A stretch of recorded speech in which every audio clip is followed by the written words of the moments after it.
What's going on, all you wild pop star enthusiasts out there? Your two favorite bodyguards are back tonight, and we are back with a review, a new movie review. Those Cinephellas boys were together a couple weekends ago, and we watched a lot of films together. This one was one of them. We watched this in the comfort of Uncle Logan's home, and we are back to talk about it. It stars Samara Weaving and Jack Nicholson's son, Uncle Ray Nicholson. This movie, it's called Borderline. Borderline.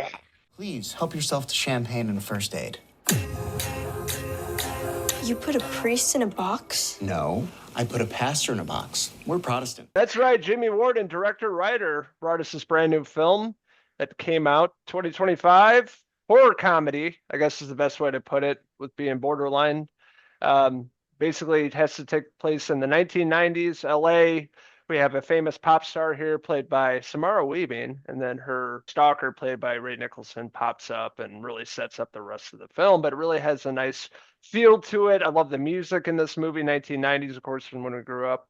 Madonna music in there, just a bunch of great bangers in this movie that set up a really nice stylistic kind of film here. Watching this together at the comfort of the Myers home. We did laugh a few times in this movie, didn't we, Sport? Oh, yeah, we shared a few laughs, that's for sure. Ray Nicholson here, the first time I've seen him since Smile 2. But yeah, this one, he really gets his turn to shine here, playing this obsessive fan of Samara Weaving's character. Interesting to see at the beginning, it shows him getting married and, going back in time and then showing how it all began. You're like, how do these two get together? And as the movie goes along, you figure it out. But yeah, really interesting concept here. Also starring Eric Dane. He just got recently diagnosed with ALS, Lou Gehrig's disease, Oh which no. sucks. Yeah. So hope everything goes well with him. But it was cool seeing him in this. Shows up at her door at this mansion and tries to get inside and get to her, but Eric Dane's there and he's like, no, you can't come in. We see what character is willing to do to get to this beautiful pop star, this huge star in the 90s, like you mentioned. And yeah, it really sets it up once he is able to get into the mansion and sort of take her hostage. Yeah, but we do have Eric Dane playing the big bodyguard. Of course, she lives in this big, beautiful mansion. She's kind of a loner. Chills at home, has like a friend over and hanging out. And of course, Ray Nicholson's character shows up as the stalker, and of course, Psycho and Eric Dane gets him out of there. And I love Eric Dane's attire. He has like the jacket, the jeans, like the '90s jeans, and the dad shoes, like crispy white shoes as a bodyguard. Nice little setup. But yeah, Ray Nicholson's impressive. I really liked him a lot in this movie. Of course, Jack Nicholson, he's got that huge smile like his dad. But yeah, my introduction to his character was from Smile too, a small part, and he was incredible. So him having more of a lead part in a film really shows his acting chops, and I was pretty impressed with him. I thought he played a really good psychopath and a guy that's totally not there. No, he's definitely has some issues, and you could say he has a borderline personality disorder. Um, Whoa! he's envisioning, being in love with his character, and in reality, it's completely unbelievable. She doesn't want anything to do with the guy. He's creepy as hell. He's, hurting and doing all this bad stuff around her. He's, basically putting her in like a music studio at her house and making her sing, and it's just some wild scenarios happen while he has her captive, and it all leads, to him trying to get her to marry him. In his sick delusional mind, they're supposed to be together forever. But you learn as the movie goes on that not all is what it seems. And there were a couple interesting, moments within the film where you're kind of guessing, like, is this really happening? Or, it took me a while to figure out that, it's kind of going by the angle of a person who's delusional, and in reality it's not what it seems at all. It's all in his head, and Samara Weaving's character has to fight and try to outsmart this psychopath. I thought that was really interesting because they foreshadow basically the ending of the movie. Like, this is what happens. You think it's going to go this way, it goes a completely different way because the guy's, as you said, delusional, all in his head, not really happening, and he's really in a way torturing Samara Weaving's character, Sophia. This pop star, and she's like, get the hell out of here. I want nothing to do with you. And playing all these sick games. It's like a cat and mouse kind of story with this. And I thought Ray Nicholson really elevated the character playing Paul. No, Paul.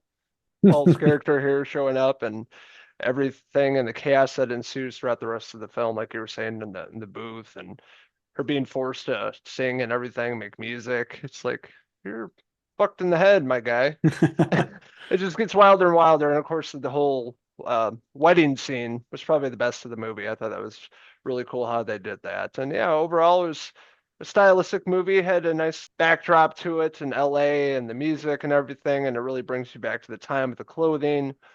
And yeah, it was a pretty good watch. I had a fun time watching this with you. Didn't know anything about this movie. Just told me who was in it. Samara Weaving. I'm in. She's one of the horror queens out there, and I thought she did an incredible job. But Ray Nicholson, I think, really being the standout of this film. And I had a good time with Borderline, so I recommend you checking this out at least once. Give it a watch. So I'm going to give this film, Borderline, I'm going to give it a 3 out of 5. Ray Nicholson hairpieces. Yeah, this definitely showcases Ray Nicholson. Samara Weaving's great too in the role. Um, Ray Nicholson really portrays a really sick and twisted individual here, and gets to show off his chops. There's some comedic moments in it too. So it'll be interesting to see where his career goes from here. This was written and directed by Jimmy Warden in his directorial debut. So for a first film, I thought he did a really good job. I love the 90s setting, like you mentioned, really captured the essence of a pop star, and sort of having her own little inner circle and then it getting invaded by this person and her having to fight for survival. So it really was a pretty cool concept, and I like how it was executed by everybody involved here. Is it the best film I've seen all year? No, but it was an enjoyable watch, and definitely do recommend checking it out at least once. So with that being said, I'm going to give Borderline.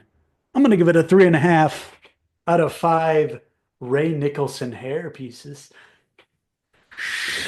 I want to hear from all you psychopaths out there. What did you like about Borderline? What didn't you like about it? What's your favorite film of 2025 thus far? Let us know in the comments below, and don't forget to subscribe.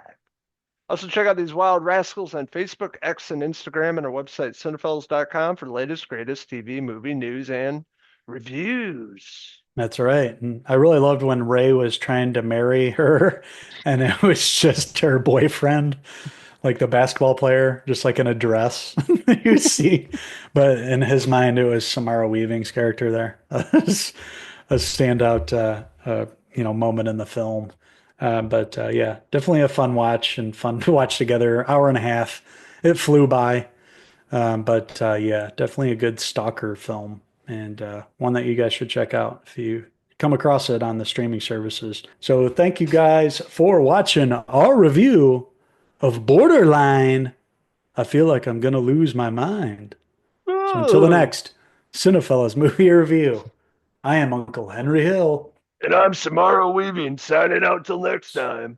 Cheers. Cheers.